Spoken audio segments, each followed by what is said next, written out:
Bismillahirrahmanirrahim. Assalamualaikum warahmatullahi wabarakatuh. Alhamdulillah, wassalatu wassalamu ala rasulillah, amma ba'd.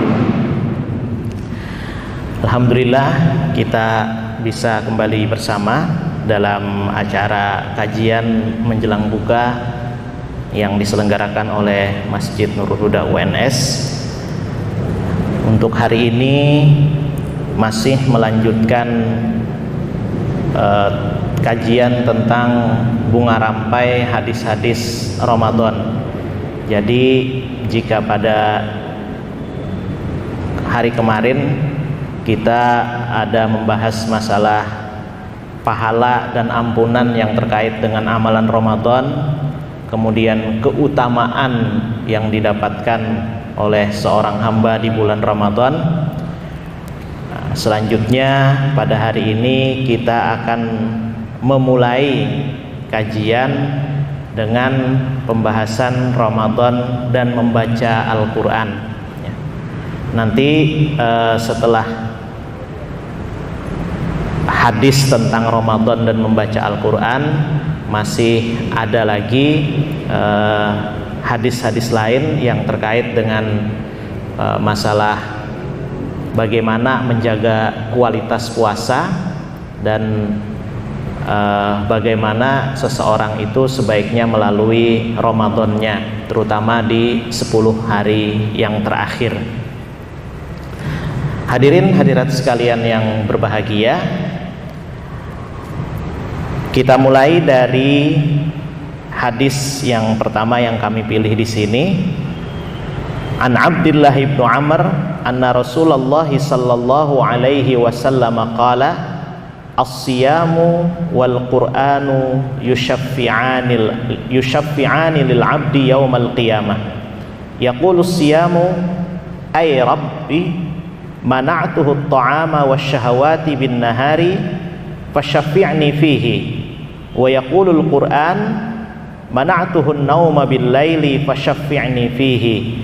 Qala fayushaffi'ani. Rawahu Ahmad.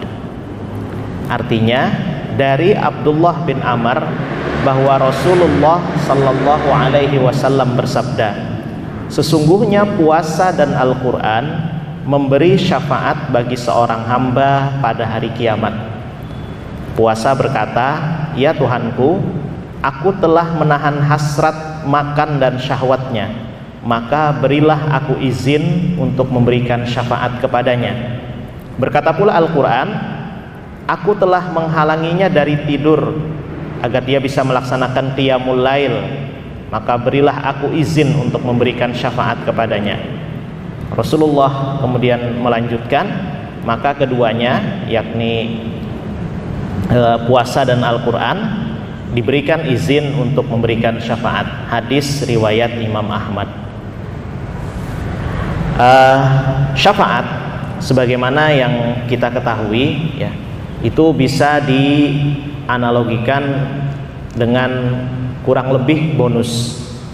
Jadi misalnya kita sedekahnya masih tercampur dengan sedikit rasa riya misalnya. Nah, maka supaya pahalanya itu optimal atau sempurna, ya, itu nanti kita bisa berharap syafaat. Dan jalan untuk mendapatkan syafaat, ya, ini bermacam-macam. Kalau sumbernya yang kita harapkan syafaatnya adalah Rasulullah Sallallahu Alaihi Wasallam. Beliau karena kasih sayangnya kepada umat, ya, rela untuk memohon sekian lama kepada Allah.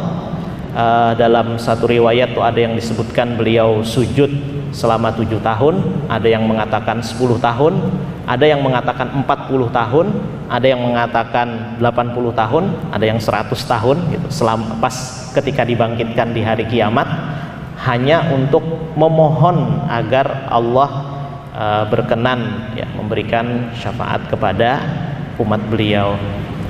Ya, riwayat yang paling masyhur itu mengatakan Rasulullah sujud memohon syafaat bagi umatnya itu selama 40 tahun ketika dibangkitkan.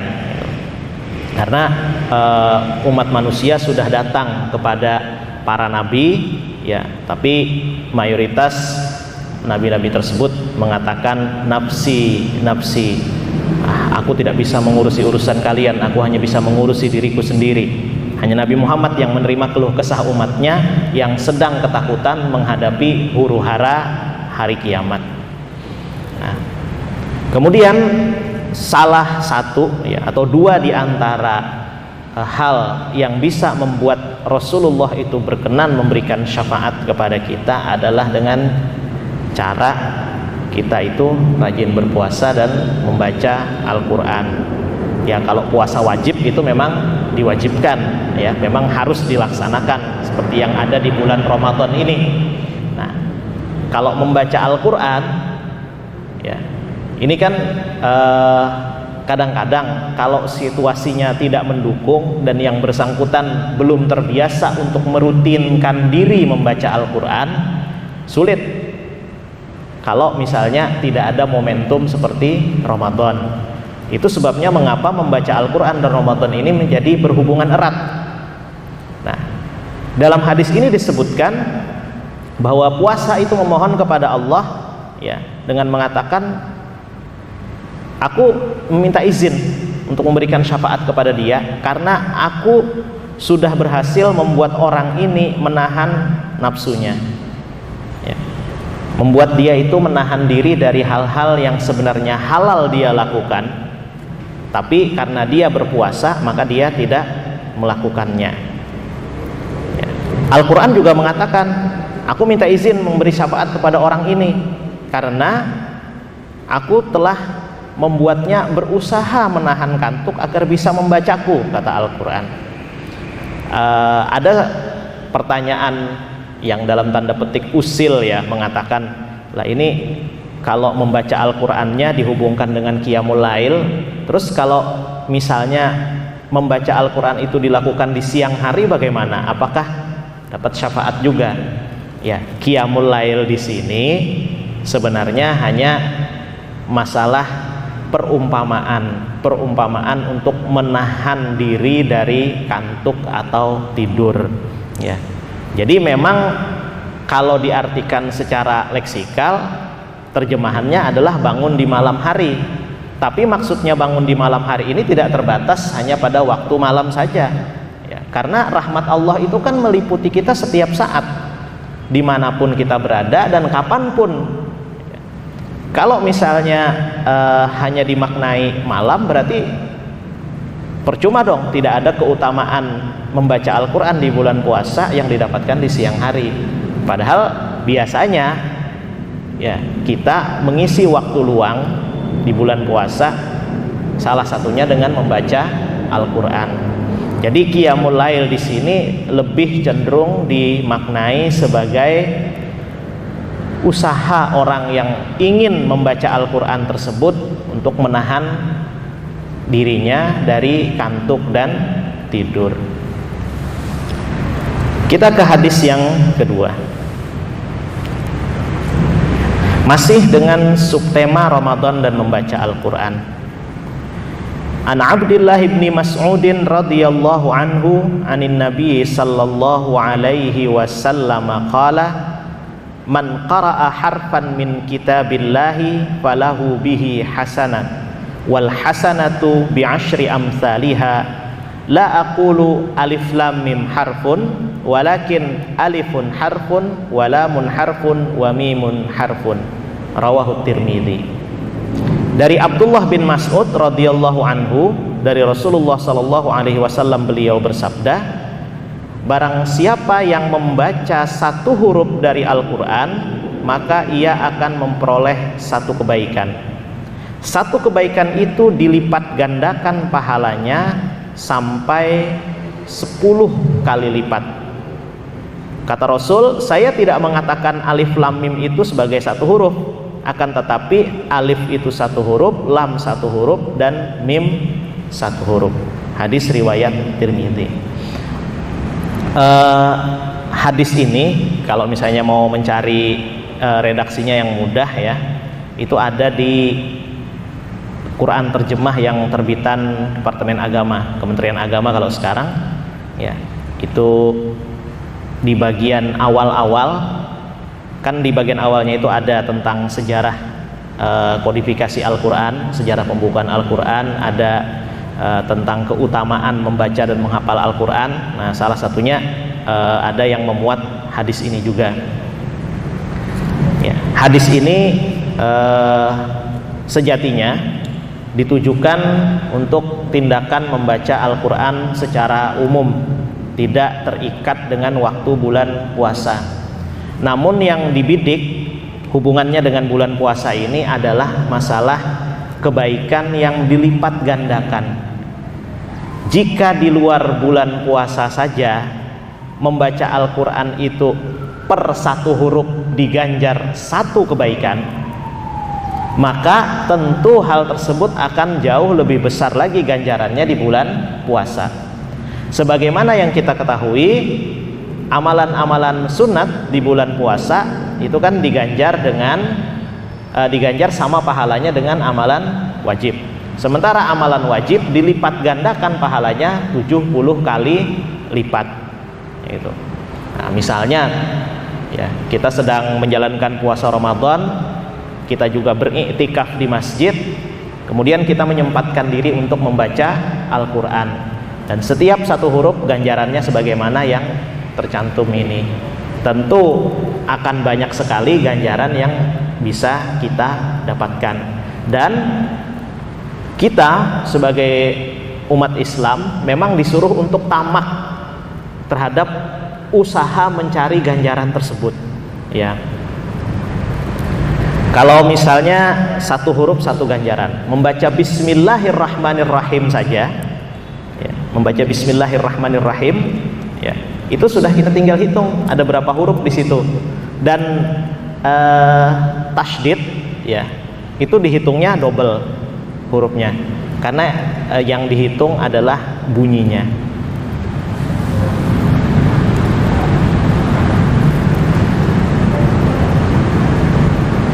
Hadis yang ketiga, An Abdullah bin Amr radhiyallahu anhu qala qultu ya Rasulullah fi kam akhtimul Quran qala iftimhu fi kulli syahrin qultu inni utiqu afdala min dzalika qala iftimhu fi khamsin wa ishrin qultu inni utiqu afdala min dzalika qala ikhtimhu fi khamsi asyrah qultu inni utiqu afdala min dhalika qala ikhtimhu fi ashrin qultu inni utiqu afdala min dhalika qala ikhtimhu fi khamsin qultu inni utiqu afdala min dhalika qala fama rakhasali. Rawahu Tirmidzi.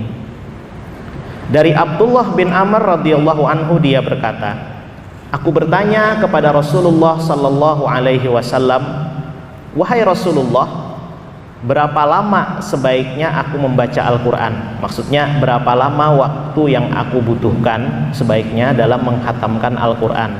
Jadi ceritanya Abdullah bin Amr ini merasa sanggup untuk menghatamkan Al-Quran dengan cepat.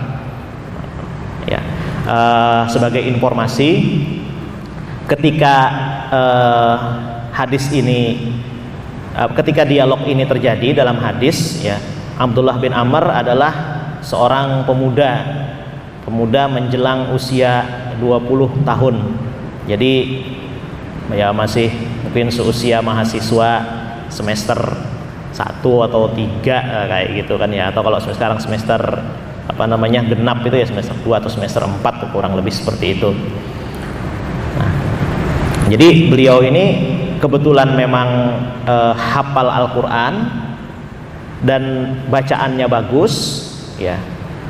Semangat mudanya itu menggelora, ingin bisa menghatamkan Al-Quran sesering mungkin. Nah, maka beliau kemudian meminta izin kepada Rasulullah, ya, berapa lama aku sebaiknya membaca Al-Quran? Maka Rasulullah menjawab, khatamkanlah dalam 1 bulan. Abdullah bin Amr berkata lagi, sungguh aku mampu lebih dari itu wahai Rasulullah, ya.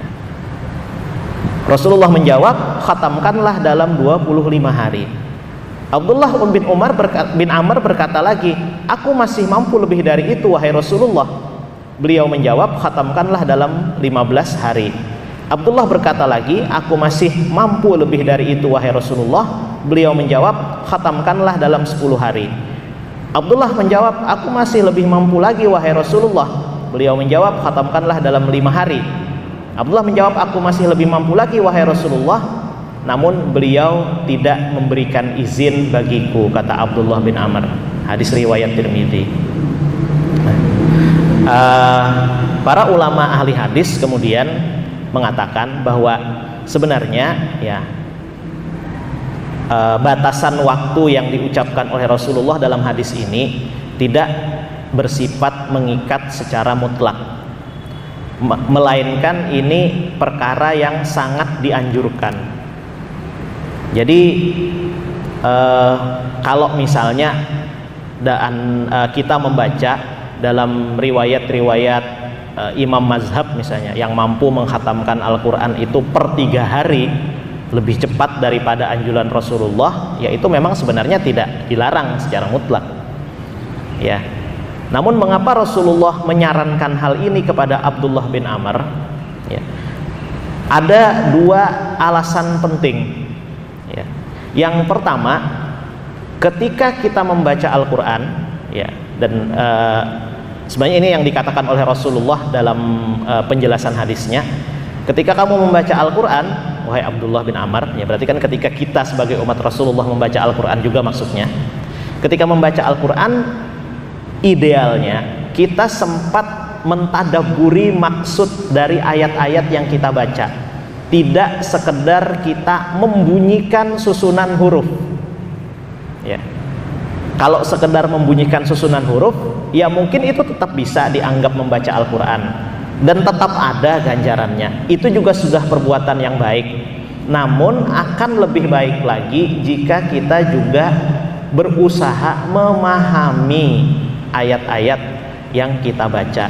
Mungkin tidak semua bagian ayat, mungkin kita akan fokus kepada ayat yang kebetulan cocok dengan bidang ilmu kita, misalnya kayak gitu. Tidak, jadi ketika membaca agar bisa mentadaburi dan memahami artinya, kita bisa saja menggunakan Quran terjemah, kemudian membaca satu ayat, kita lihat terjemahannya. Ya, kalau misalnya terjemahannya ternyata tidak terlalu berhubungan dengan bidang yang kita geluti, terus kita kemudian hanya membacanya sekilas, ya itu tidak masalah juga ya, meskipun memang tetap lebih baik kalau kita membacanya secara rinci.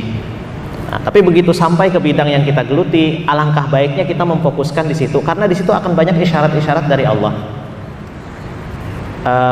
Menyimpang sedikit dari hadis ini untuk memberikan contoh yang lebih konkret.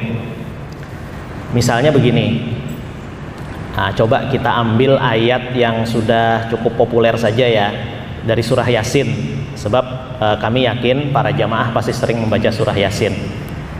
Dalam surah Yasin itu kan ada ayat yang berbunyi, ayat 80, alladzi ja'ala lakum minasyajaril akhdari naram fa idza antum minhu tuqidun. Bagian akhir surah Yasin ayat 80, tapi nanti coba cek kalau tidak salah ayat 80. Alladzi ja'ala lakum minasyajaril akhdari naram fa idza antum minhu tuqidun. Dialah Allah yang menciptakan untukmu api dari kayu yang berwarna hijau sehingga kamu bisa menyalakan sesuatu. Nah, mari kita fokus ke ungkapan api dari kayu yang berwarna hijau. Ya. Ketika ayat ini turun di masa Nabi Muhammad, orang-orang kafir ya, yang suka mengolok-olok beliau dan mengatakan bahwa ajaran Nabi Muhammad itu salah, mereka mengatakan seperti ini, Nabi Muhammad, itu masa firman Tuhanmu bilang kita bisa menyalakan api dari kayu yang berwarna hijau? Bukankah kalau kayu itu berwarna hijau berarti antara dua, entah kayunya itu masih segar sehingga daunnya masih ada, atau kayunya itu basah dan berlumut sehingga sudah berubah warnanya jadi hijau. Sulit api nyala dari situ. Kalau mau menyalakan api, seharusnya kayu yang digunakan adalah kayu yang berwarna kuning kecoklatan. Kok bisa-bisanya Tuhanmu kasih ayat seperti itu? Nah, ibaratnya kalau bahasa kita sekarang kurang lebih seperti itu. Tapi kemudian seiring dengan perkembangan zaman, ya, bukti kebenaran ayat ini terungkap sedikit demi sedikit. Di abad pertengahan misalnya, di pra pertengahan ketika Khalid ibn Fadlan melakukan pelayaran kayak gitu, dia menemukan di laut itu ada ganggang yang berwarna hijau yang bisa menyala di air dan bisa menjadi suar bagi kapal-kapal. Di abad pertengahan, para ilmuwan menemukan proses fotosintesis. Fotosintesis kan di daun terjadinya, apinya dari sinar matahari. Tahun 2003 kalau tidak keliru, saya juga hanya membaca itu, belum pernah melihat langsung juga kalau yang terbaru itu. Iya, yang tahun 2003 itu sejumlah mahasiswa ITB menemukan teknologi biogas yang menggunakan kotoran hewan yang masuknya hijau, keluarnya juga masih hijau. Kalau kambing kan masuknya hijau, keluarnya kan hitam. Nah, kalau manusia ya kita tahu sendirilah masuknya warna apa, campur-campur keluarnya apa. Nah, itu dia ambil dari kotoran sapi, masuknya hijau, keluarnya masih agak hijau. Memang dipilih yang hijau. Ternyata itu yang nyalanya itu paling stabil, gitu loh, paling stabil dan irit. Nah, teknologi biogas, api dari kayu yang berwarna hijau. Ungkapannya di zaman dulu terkesan mustahil, tapi kemudian seiring dengan perkembangan zaman, sedikit demi sedikit kebenarannya terungkap. Ya. Di bidang yang lain, misalnya di bidang public speaking, Al-Quran kan ada menceritakan tentang bagaimana cara Nabi Ibrahim berdebat dengan Raja Namrud. Ya, ketika Namrud nanya, emang sekuat apa Tuhanmu Ibrahim? Ya. Kata Nabi Ibrahim, Allah Tuhanku adalah yang maha mampu untuk menghidupkan dan mematikan. Terus kata Namrud, aku juga mampu, coba sini kamu panggil penjaga. Ya, panggil, terus dihadirkan dua orang tawanan ke hadapan sang raja. Yang satu dibunuh sama Raja Namrud, yang satu dibebaskan. Kemudian Namrud bilang kepada Nabi Ibrahim, tuh kan, aku bisa untuk membuat orang hidup ataupun membuat orang mati. Sama aja aku seperti Tuhanmu. Untuk apa aku percaya dengan dia? Nah, kemudian Nabi Ibrahim bilang, Tuhanku mampu menjalankan matahari dari timur ke barat. Coba kalau kamu mampu, jalankan matahari itu dari barat ke timur. Nah, kemudian Namrud tidak bisa menjawab. Ya, ini kan isyarat bahwa dalam berdebat, ya, kita harus menggunakan logika dan akal sehat. Ketika kita menunjukkan kebenaran dan kebenaran itu tidak bisa dibantah, maka kemungkinan besar lawan bicara kita akan mengakui bahwa yang kita sampaikan itu benar. Perkara kemudian dia mengakuinya secara terbuka atau hanya menyimpannya dalam hati, itu urusan dia. Tapi yang jelas Nabi Ibrahim berhasil menyadarkan Raja Namrud tentang kebenaran ajaran yang dia bawa. Nah, gitu. Jadi ada banyak hikmah ya dalam Al-Quran. Cerita nabi-nabi misalnya kayak gitu. Bagaimana misalnya ya, ini mungkin kalau yang cocok untuk anak muda itu tanggung jawab Nabi Sulaiman untuk menikahi Ratu Balkis hanya karena dia tidak sengaja melihat betis sang ratu tersingkap. Ya, itu ada dalam surah An-Naml. Nah, tidak usah saya sebutkan nih, biar nanti kalau pas baca Quran baca terjemahnya ya. Jadi cerita singkatnya itu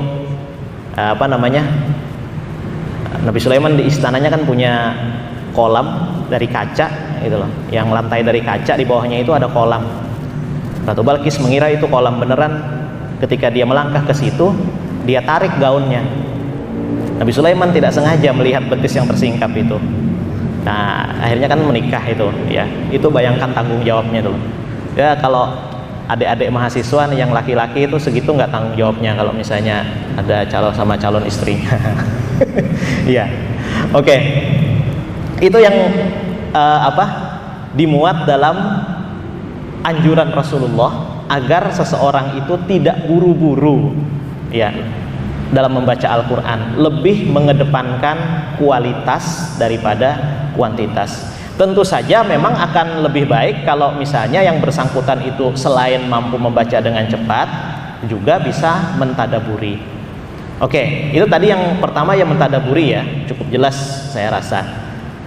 Kemudian alasan yang kedua mengapa kualitas lebih diutamakan, mengapa dibatasi kecepatannya, itu untuk menjaga agar pelafalan kita itu tepat, tidak keliru. Sekarang kan zamannya sudah canggih, kalau mau membandingkan ketepatan pelafalan kita, kan kita tinggal bisa rekam, ya, rekam bacaan Al-Quran kita, kemudian kita setel bacaan imam yang sudah muktabar, ya, seorang imam yang sudah dipercaya seperti itu, mungkin imam Masjidil Haram misalnya kayak gitu, setel pada ayat yang sama. Apakah panjang pendek bacaan kita itu sama? Apakah pelafalan kita sudah bisa sedekat mungkin dengan pelafalan sang imam? Sebab maaf ya, mungkin contohnya ini kurang enak, tapi saya sering mendengar gitu loh, di sejumlah musola misalnya, imamnya itu ketika membaca surah itu seharusnya qul huwallahu ahad, pendek ahadnya itu menjadi qul huwallahu ahad, karena dia pengen melakukan itu. Ya, masalah kemudian bacaannya itu diterima oleh Allah itu kan urusan Allah, ya. Karena kan kita tidak tahu, siapa tahu memang hatinya lebih bersih daripada kita, ya, niatnya lebih ikhlas, ya, meskipun bacaannya salah. Tapi kan secara ukuran manusia, atau kalau bahasa manajemennya itu secara administratif ketepatannya itu kan bisa diukur. Apakah yang benar itu qul huwallahu ahad atau qul huwallahu ahad pendek, gitu. Membaca malikin nas misalnya, ma-nya harusnya pendek, masih banyak yang membaca itu panjang menjadi malikin nas, karena terbiasa membaca maliki yaumiddin, ma-nya panjang, akhirnya terpengaruh membaca malikin nasnya, ma-nya panjang juga, belum lagi kesalahan-kesalahan yang lain, ya. Jadi semangat daripada pembatasan waktu tadi ada dua itu, kesempatan tadabbur dan kesempatan untuk memperbaiki ketepatan pelafalan kita. Hadirin hadirat sekalian yang berbahagia, sekarang kita ke subtema yang lain, subtema yang baru, yaitu masalah 10 hari terakhir Ramadan. Ya, namanya juga bunga rampai. Jadi saya memang mengkompilasi sejumlah hadis dengan tema-tema tertentu, ya. Hadis pertama tentang 10 hari terakhir Ramadan, dan kita kebetulan sedang berada di sini di 10 hari terakhir Ramadan. An Aisyah radhiyallahu anha qalat kana an-nabiy sallallahu alaihi wasallam idza dakhala al-'ashra shadda mi'zarahu wa ahya lailahu wa ayqaza ahlahu. Rawahu muttafaqun alaih.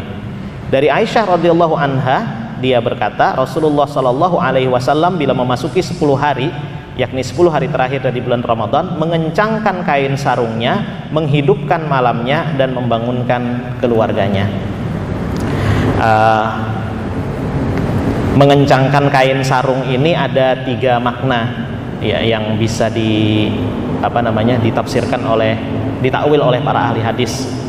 Jadi ada yang mengatakan beliau memang sengaja membuat dirinya lapar agar tidak mengantuk di malam harinya. Jadi kalau ibarat kita pakai celana itu kan ikat pinggangnya dibuat erat gitu loh, jadi perutnya itu kecil. Ada pula yang mengatakan bahwa mengencangkan kain sarung itu beliau tidak mubasyarah dengan istri-istri beliau, jadi tidak berhubungan suami istri, ya. Ada pula yang mengatakan mengencangkan kain sarung itu beliau berias diri dengan pakaian yang baik, ya, seakan-akan mau ada apa namanya ya, menghadap seorang yang besar, ya dalam hal ini kan menghadap Allah gitu. Jadi ada 3 makna itu yang ditakwil dari para ahli hadis.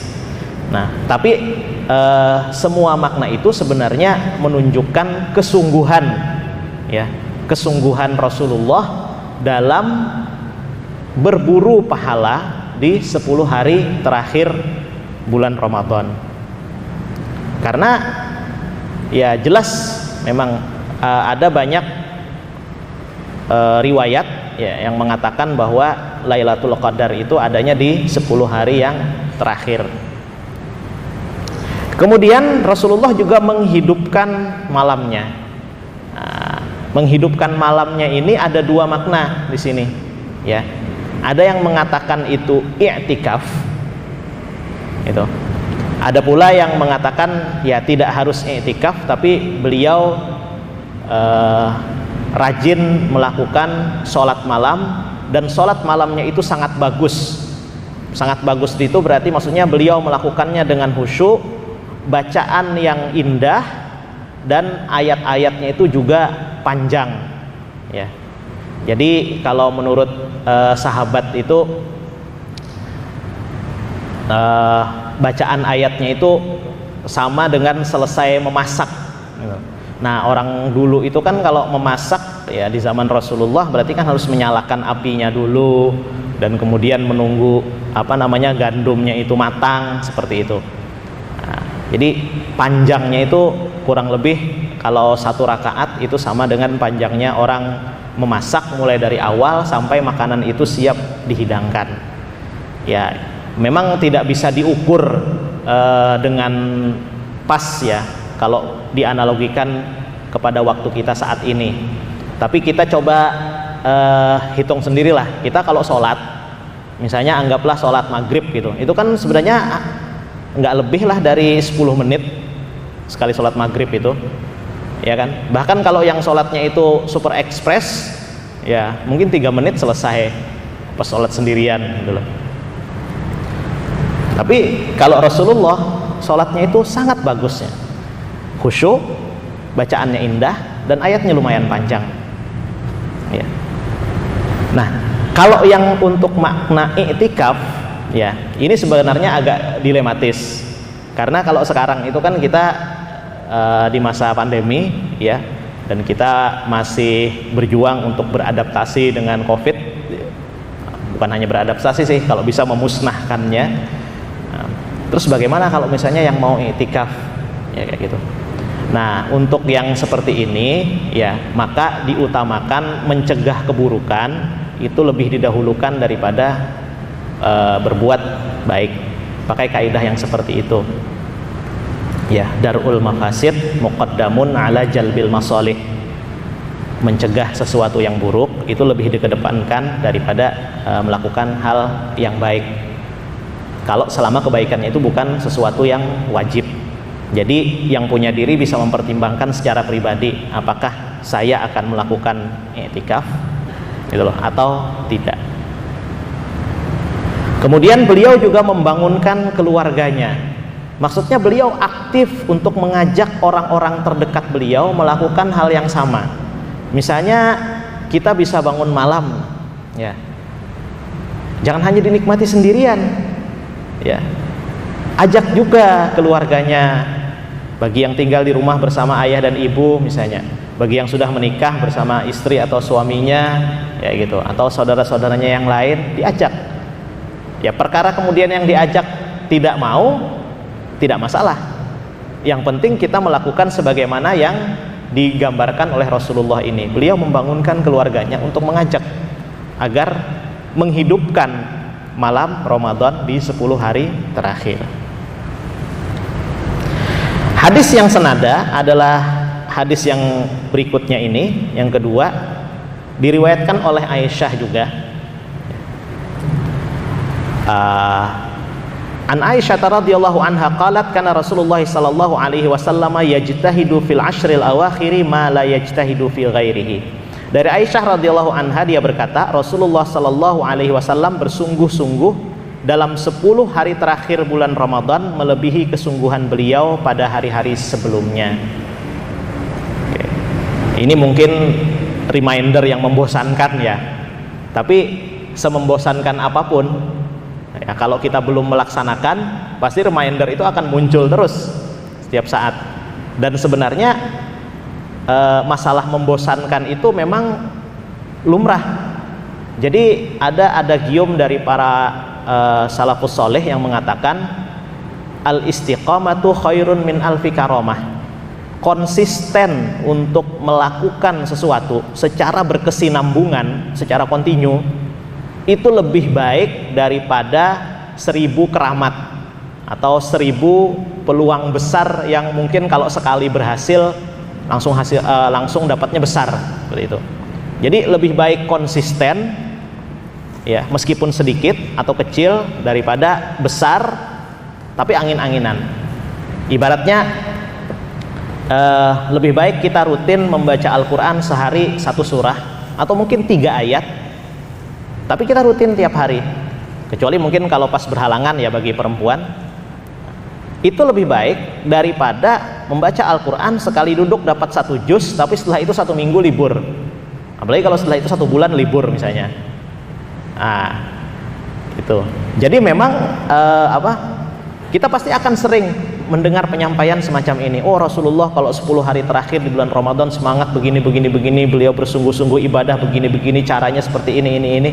Ya itu akan terdengar seperti reminder yang membosankan, tapi justru disitulah kita sebenarnya diuji. Apakah kita sanggup untuk melakukan hal yang serupa ya, atau paling berusaha mendekati lah kepada apa yang dilakukan Rasulullah, dan kita bisa melakukannya secara konsisten ya. Jadi istiqomah itu.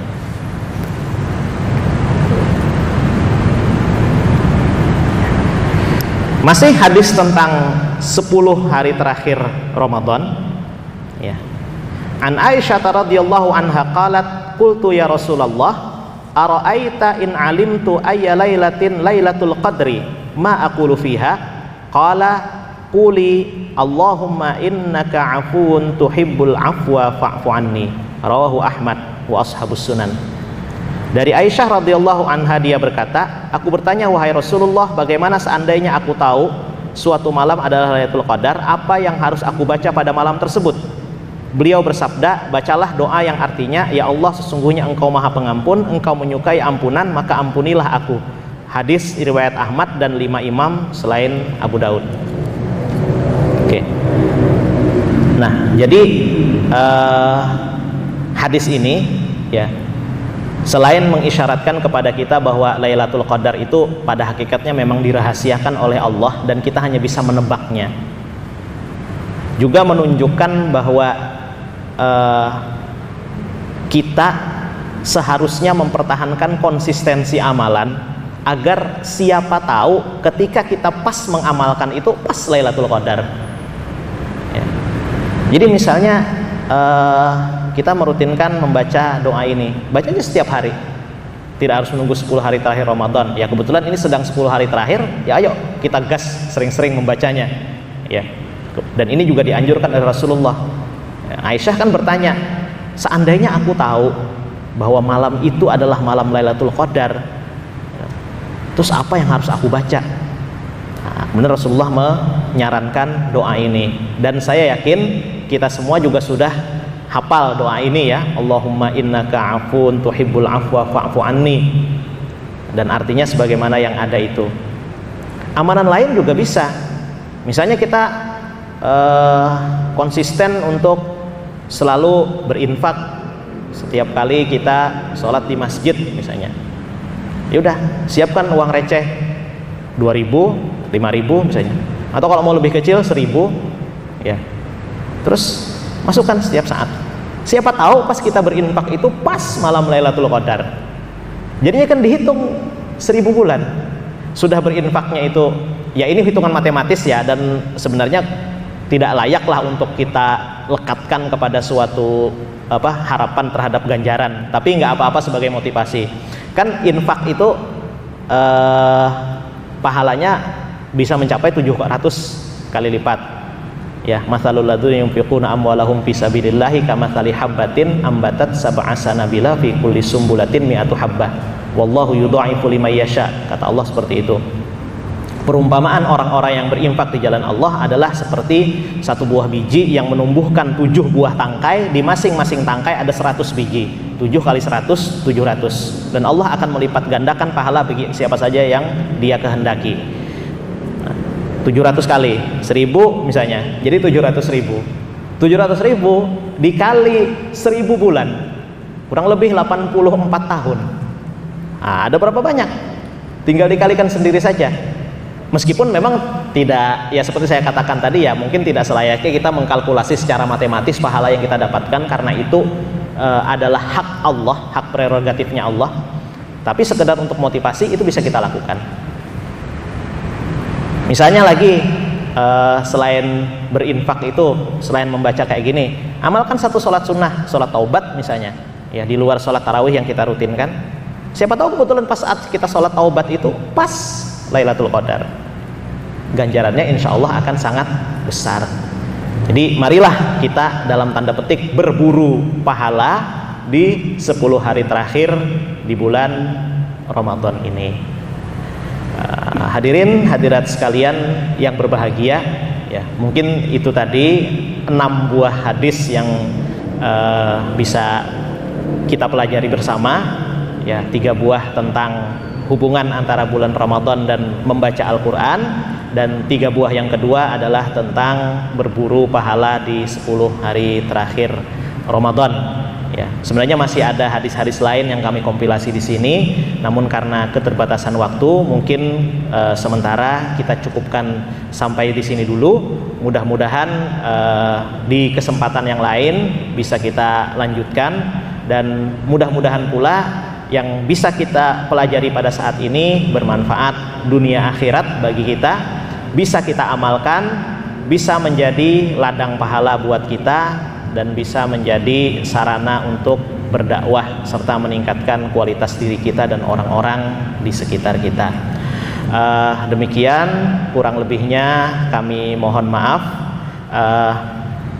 Mari kita akhiri kajian menjelang buka puasa ini dengan berdoa bersama. Kita mulai dengan membaca Al-Fatihah terlebih dahulu. Ila hadratin Nabiil Mustafa Muhammadin sallallahu alaihi wasallam wa alihi wa ahli baitihi wa azwajihi wa dzurriyyatihi wa ashabihi wa ila jami'i ikhwanihi minal anbiya'i wal mursalin wal awliya'i wasyuhada'i was salihin wal malaikatil muqarrabin wal musannifin al mukhlisin wal mujahidin fi sabilillahi wal ulama'il 'amilina lahumul Fatihah. A'udzu billahi minasyaitonir rajim. Bismillahirrahmanirrahim. Alhamdulillahi rabbil alamin arrahmanir rahim maliki yaumiddin. Iyyaka na'budu wa iyyaka nasta'in. Ihdinas siratal mustaqim siratal ladzina an'amta 'alaihim ghairil maghdubi 'alaihim waladdallin. Tsumma ila arwahi abaina wa ummahatina wa ajdadina wa jaddatina wa muallimina wa masyayikhina wa asatidatina wa jami'i ahlil qubur minal muslimina wal muslimat wal mu'minina wal mu'minat min masyariqil ardi ila magharibiha lahumul Fatihah. A'udzu billahi minasyaitonir rajim. Bismillahirrahmanirrahim. Alhamdulillahi rabbil alamin arrahmanir rahim maliki yaumiddin. Iyyaka na'budu wa iyyaka nasta'in. Ihdinas siratal mustaqim siratal ladzina an'amta 'alaihim ghairil maghdubi 'alaihim waladdallin. Amin. A'udzu billahi minasyaitonir rajim. Bismillahirrahmanirrahim. Alhamdulillahi rabbil alamin wassalatu wassalamu ala asyrafil anbiya'i wal mursalin sayyidina wa maulana Muhammad wa ala alihi wa ashabihi ajma'in. Allahumma ij'al jam'ana hadza jam'an mubaraka wa tafarruqana min ba'dihi tafarruqan ma'suma. Allahumma anfa'na bima 'allamtana wa 'allimna ma yanfa'una warzuqna 'uluman tanfa'una fid dini wad dunya wal akhirah. Allahumma inna qad istawda'naka bima 'allamtana faruddahu ilaina 'inda hajatina ilaihi wa la tunsina bihi ya rabbal alamin. Allahumma qsim lana min khasyatika ma tahulu bihi bainana wa baina ma'asik wa min ta'atika ma tuballighuna bihi jannatak wa minal yaqini ma tuhawwinu 'alaina masa'ibad dunya wa matti'na bi absarina wa asma'ina wa kulli syai'in a'taitana abadan ma ahyaitana waj'al tha'rana 'ala man zalamana wansurna 'ala man 'adana wa la tusallit 'alaina bi dhunubina man la yakhafuka wa la yarhamuna. Allahumma ighfir lana dhunubana wa liwalidina warhamhum kama rabbawna shighara wa li jami'il muslimin wal muslimat wal mu'minin wal mu'minat al ahya'i minhum wal amwat wa tabi' bainana wa bainahum bil khairat rabbighfir warham wa anta khairur rahimin wa la haula wa la quwwata illa billahil aliyyil azim. Rabbana atina fid dunya hasanah wa fil akhirati hasanah wa qina adzaban nar. Wa sallallahu ala sayyidina Muhammad wa ala alihi wa ashabihi wa baraka wa sallam. Subhana rabbika rabbil izzati amma yasifun wa salamun alal mursalin walhamdulillahi rabbil alamin. Demikian kurang lebihnya kami mohon maaf, dan setelah ini akan kami kembalikan kepada pembawa acara.